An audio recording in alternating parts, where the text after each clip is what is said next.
Tunghayan po natin ang isang pong prayer rally po. Ito po'y napakarami pong dumalo, napakalawak po na ito'y pagtipon-tipon po. At ito nga po ay dinaluhan po ng ating former President Rodrigo Rua Duterte po. So ngayon po ay sa pong itong gathering po ito ay napakaraming tao po. At ito nga ay may mga kasama po dito mga senador, congressman na dumalo po ito para lamang po ito'y samahan po ng ating former President Rodrigo Rua Duterte po na ito'y pinaka full speech po na ito'y magsasalita po sa prayer rally. Ate pong tunghayan po ang ating former President Rodrigo Rua Duterte. Paus ang boses ko at pasensyano ninyo ako. Maraming nasa utak ko papunta ako dito kung anong sasabihin ko. Puno kanina ang kaalaman ko. Ang problema, nung sumayaw yung magkakaroon dito,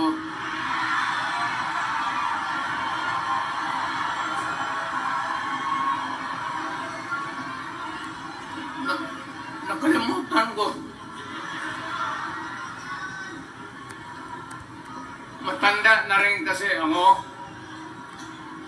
Ano ito? Meeting de avance? Alam mo, noong unang panahon, wala naman tayong kamuang-muang, wala naman tayong kalaban, wala namang nagagalit sa atin. Pumunta ang Espanyol at inagaw ang ating lupa, hinira.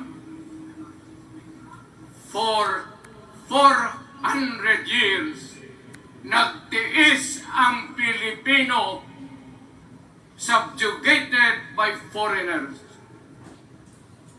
Then, during the American and Spanish War, natalo ang Espanyol at napunta ang ating bayan sa Amerika. Anak ng grabe ang tiis ng Pilipino, yung mga lolo natin, kung gaano na lang sila pinahirapan. Alam mo noon, kung hindi ka magsimba, ay may mga pare nandyan, they know the history of Christianity. Alam mo noon, kung hindi ka magsimba, 10 palo sa katawan mo. You doubt my sin. Ayan si Father Ivasco, Chief of Staff ko sa City Hall. Siya yung NPA leader doon sa Libungan, may plenum ang komunista. Itong mga sundalo natin, nandito sa Aragbo, nahuli yan si Vasco. At ako naman ay fiscal noon, pumunta ako sa Katintipan para i-administer ko yung oath niya, yung statement niya kung totoo o hindi. Pagkatapos noon, sabi ng mga sundalo, piskal, papatay namin itong 2 pare. Father Tison, Waray, pati si Father Ibasco. Bumaba yan, galing sa mga purok, at doon sa barangay, at doon sa DILG, ipasa nila sa syudad, sa probinsya, at sa national office. Dito mga congressman,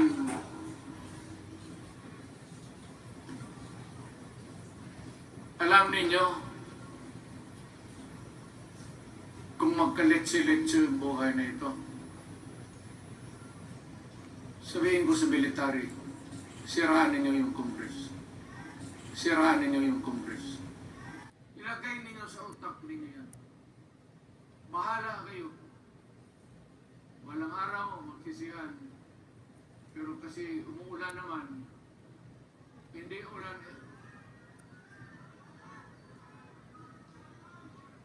Red, shower lang yan kung sa mga kanyang ginagawa niya. Masirit doon.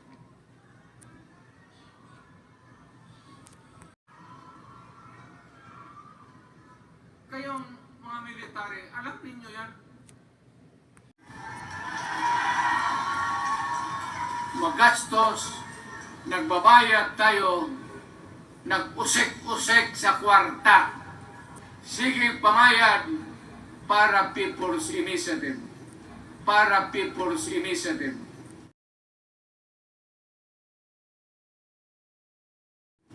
So, what is the motivation? Galing ba sa puso ng tao yung pinipirma niya? Hindi yung pirma niya yung petition para ito, kaming nagsipirma dito, pumayag na merong pagkaibaan ngayon sa Constitution. Pirma lang, pati pera. Anong klase yung putang ina niyo? Ganon na lang ang tingin ninyo sa Pilipino. Pagka ganon, maghiwalay-hiwalay na tayo.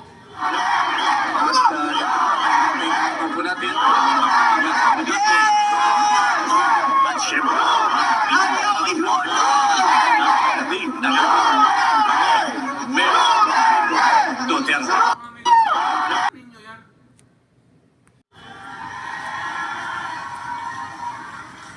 Kayong taga Luzon, pumunta na yan sa Mindanao, mag-declare na lang tayo ng independence separate. Bakit binababoy ninyo ang bayan natin? Ako naging presidente, ako naging mayor, ako naging congressman. Ang sinasabi ko sa inyo, putang ina. Opo natin. Siyempre,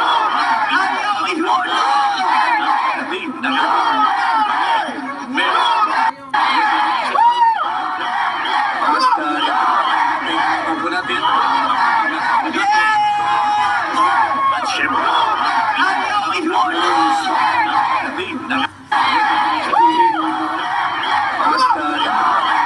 Opo natin.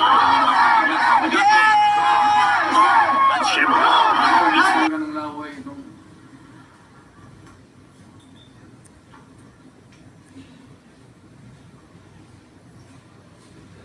what do you expect the national government, particularly ang Malacanang, anong gusto ninyong response? Di wala kayong mga seminar na ganon. You never educated the Filipino people. You want the Filipino to remain ignorant para you can do what you want with the country. Yan ang totoo. Kasi ginagago ninyo para walang alam ang taong bayan. Well, kaming nakapag-aral at may alam kundi hindi katanggap-tanggap yung ginagawa ninyo. Sa umpisa pa lang, binibili na ninyo yung signature ng Pilipino. Yun ba ang People's Initiative? You know, national, provincial, city, munisipyo, then the barangay. Yan ang echelons ng power sa gobyerno. Hindi naman ninyo gigamit ang barangay at binigyan mo ng 20 milyones isa't isa sa kanilang mga congressman. At binibili ang Pilipino. Alam ninyo kung ano yan? Kaluluwa ang ninyo ang binibili ng taong bayan. Hindi ako mapayag ng ganon. Nakapag-aral ako, hindi naman ako ignorante. Bakit ka mag-people's change? Ang problema ninyo ganito.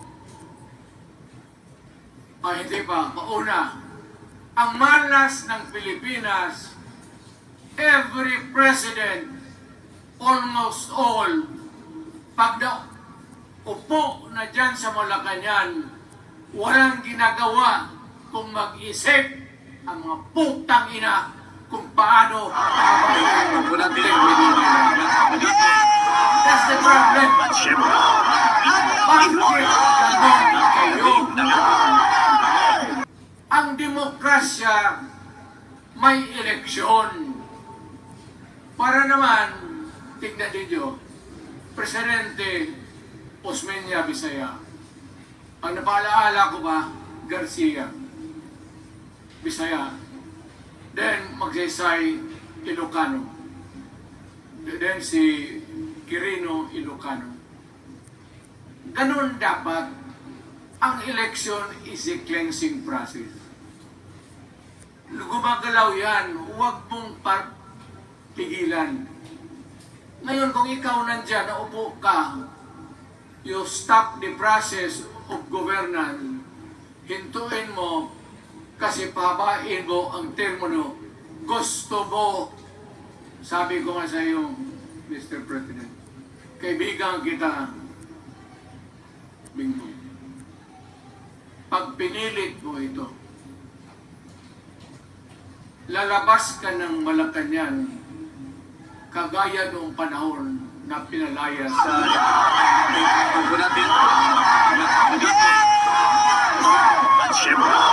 alam ninyo, kung hindi na talaga ito napigilan, nandyan ang military pati polis, makinig kayo.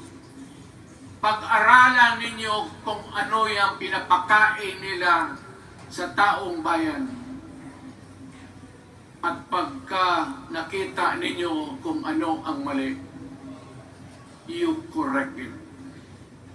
Nasa inyong kamay na yan. Ganito yung plano.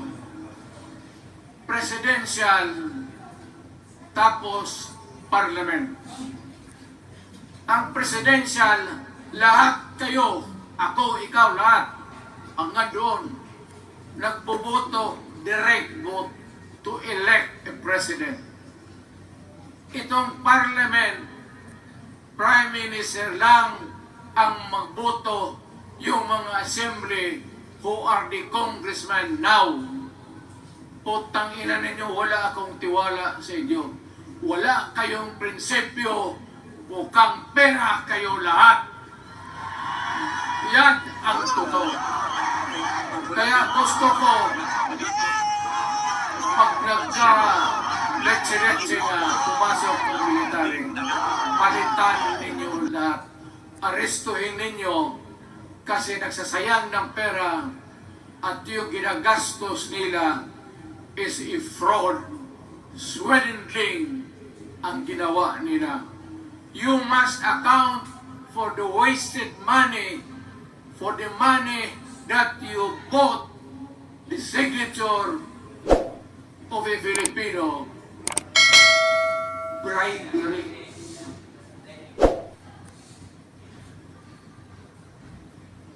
Magdasal lang kayo. If by the grace of God, mabalik ako,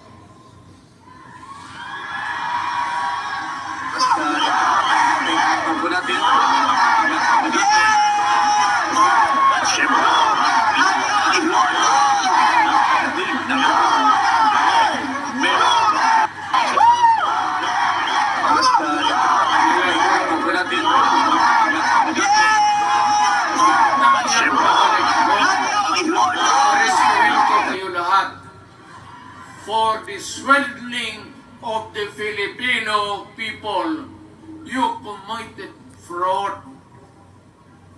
Pinagsayangan ninyo ang pera namin. People's Initiative does not involve buying the vote or the signature of the Filipino. Mga wala kayong prinsipyo ng putang ina ninyo. Kasi hindi man ito eleksyon. Nakafocus lang ako sa kayong mga military. Alam ninyo yan? Yan o, baski ano ka, diyan katagal ako. Yan o. Yung sa likod ko, umupo ako dyan. Vice Mayor ako. Diyan, Mayor ako, pinakamatagal. Naging congressman ako. Presidente. Kayo, nagpasok sa Congress, election, nanalo, Seiko. So parang ganito, yung mga, para sa mga dalaga, pati yung lalaki. Pasok niyan, Seiko. Paglabas niyan, pagkatapos, Rolex na. Pumunta ng Malacanang, nakatamaraw. Paglabas niyan, nagka-Mercedes-Benz. Busog kayo lahat.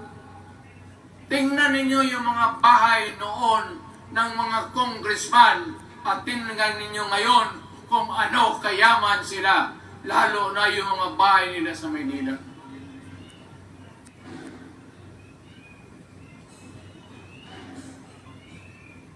Wala kayong masabi sa akin. Alam mo bakit diretsahan ako magsalita? Ninipahat, wala ako. Paglabas ko sa Malacanang, lipad ako dito. Pumunta ako sa bahay ko para mag-retire. Ayaw ko sanang bumalik. Ayaw ko na. Matanda na ako. Putang ina, napapandol lang ako dyan. Kaya lang, marami akong magandang naisip kanina papunta dito. Sumasayaw lang kasi yung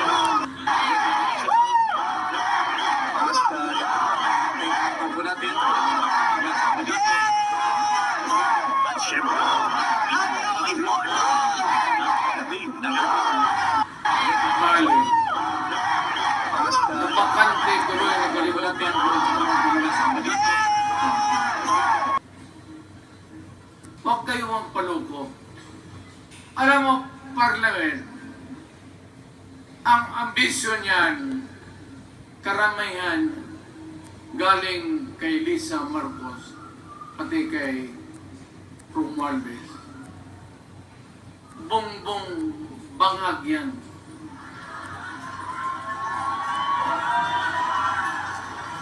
That's why sinasabi ko na sa inyo ngayon, si Bongbong Marcos bangag noon, ngayong presidente na, bangag natin ang presidente. Ilagay ninyo sa utak ninyo yan. Bahala kayo. Walang araw, magsisihan. Pero kasi umuulan naman. Pagpo natin. At syempre,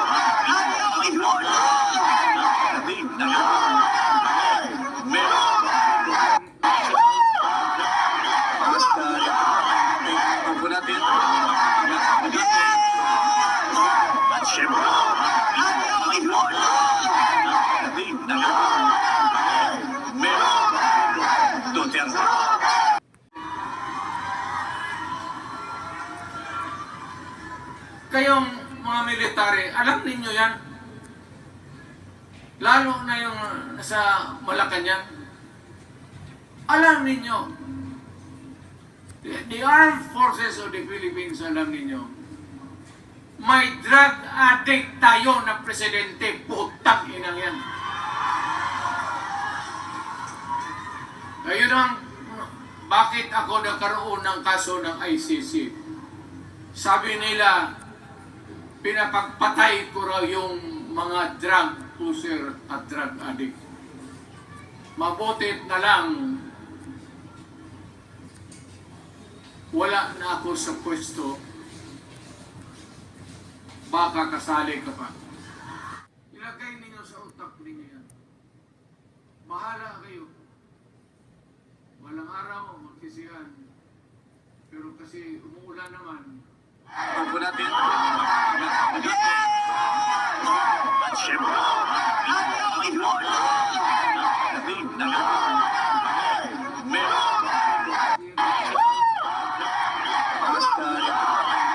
Tubo natin. At syempre, Panginoon.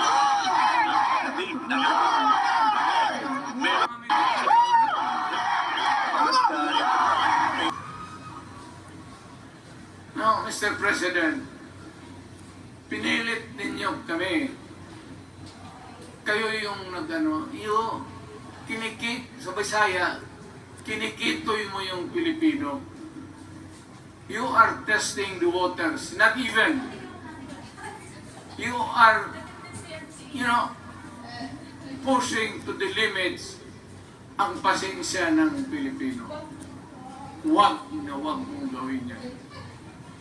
Huwag mong gawin yan, huwag mong ituluyan kay magkagulo. Pag hindi namin napilitan kayo sa mga rallies, sa aming mga boses, ang sentimento namin, ako'y sinasabi ko sa military, nag-hemorrhage ang bayan, gastos dito ng gastos doon. Tapos kung mag-speech, ang pinag-usapan ng putang inang pubring Pilipino. Gastos dito, gastos doon. Mga military, maawa kayo sa bayan. Pag hindi namin kaya, gawin ninyo. Gawin ninyo, kawawa ang Pilipino. Alam mo, Presidente, tapos mag-parliament, tumatakbo ng assemblyman o congressman niya si Sandro, tapos ipasok nila sa assembly, gawain nilang prime minister. Yan nga ang sakit ng Pilipino. You want to perpetuate yourself in power at the expense ng buhay ng bayan. Mabuti sana kung bright kayo. Kung drug addict ka lang naman at may asawa kang hungry for power, tapos may isa itong taga Leyte, gusto siya mag-prime minister at gawin niya itong bongbong, diyan ka lang, ako ang bahala. Ceremonial president ka na lang. Ako na ang magpatakbo ng bayan sa parliament. Yan ang plano nila. Yan ang hindi talaga matanggap natin. Kalukuhan niyang putang ina. Huwag kayo. Alam mo, bakit ako magkipag-away ng presidente? Marami siyang sundalo. Kaya natin, kayong pumalag, pero there is always a time for everything. May panahon na ikaw ay sikat. Sa ayaw mo at sa hindi, may panahon ka talagang bababa dyan sa Malacanang. Tubo natin. Gaano katagal naman to hang on the power ng gusto ka to decide for the nation. Kami, patayin ninyo, wala na akong silbi. Tapos na ako, naging presidente na ako, nakatikim na ako ng pag-upo ng silya dyan sa Malacanang. Ganoon na lang ang ang alaga ko sa bayan. Alam mo ba, tanungin mo yung lahat ng senador. Magbisita sila, isang kanin, isang pork chop, o isda, sabaw. Noong panahon ko, sabi ko yan lang ang mapakain ko sa inyo. walang steak kasi mahal yan. Hindi natin pera itong kinakain natin. Yan ang totoo. Magtanong kayo ng taga-Malacan dyan. No? Hindi ako nagpabibida. Sinabi ko lang, huwag ninyong kalimutan, Mr. President, ang delikadesa. Mahirap yan. Magkaroon tayo ng... Ngayon, mula naman, yun naman lang ang dapat lang pagkwentuhan natin. Huwag kayong pumayag yan. Pinapastos kayo. Ano bakit? Bakit nadali tayo sa parliament? Anak ka na. So pag doon, kontrolado na nila, pati yung anak na assured na maging... Yan nga ang mahirap eh. Lahat na maging presidente, ang pamilya nila, walang inisip kung hindi paano titira dyan hanggang sa matapos ang panahon.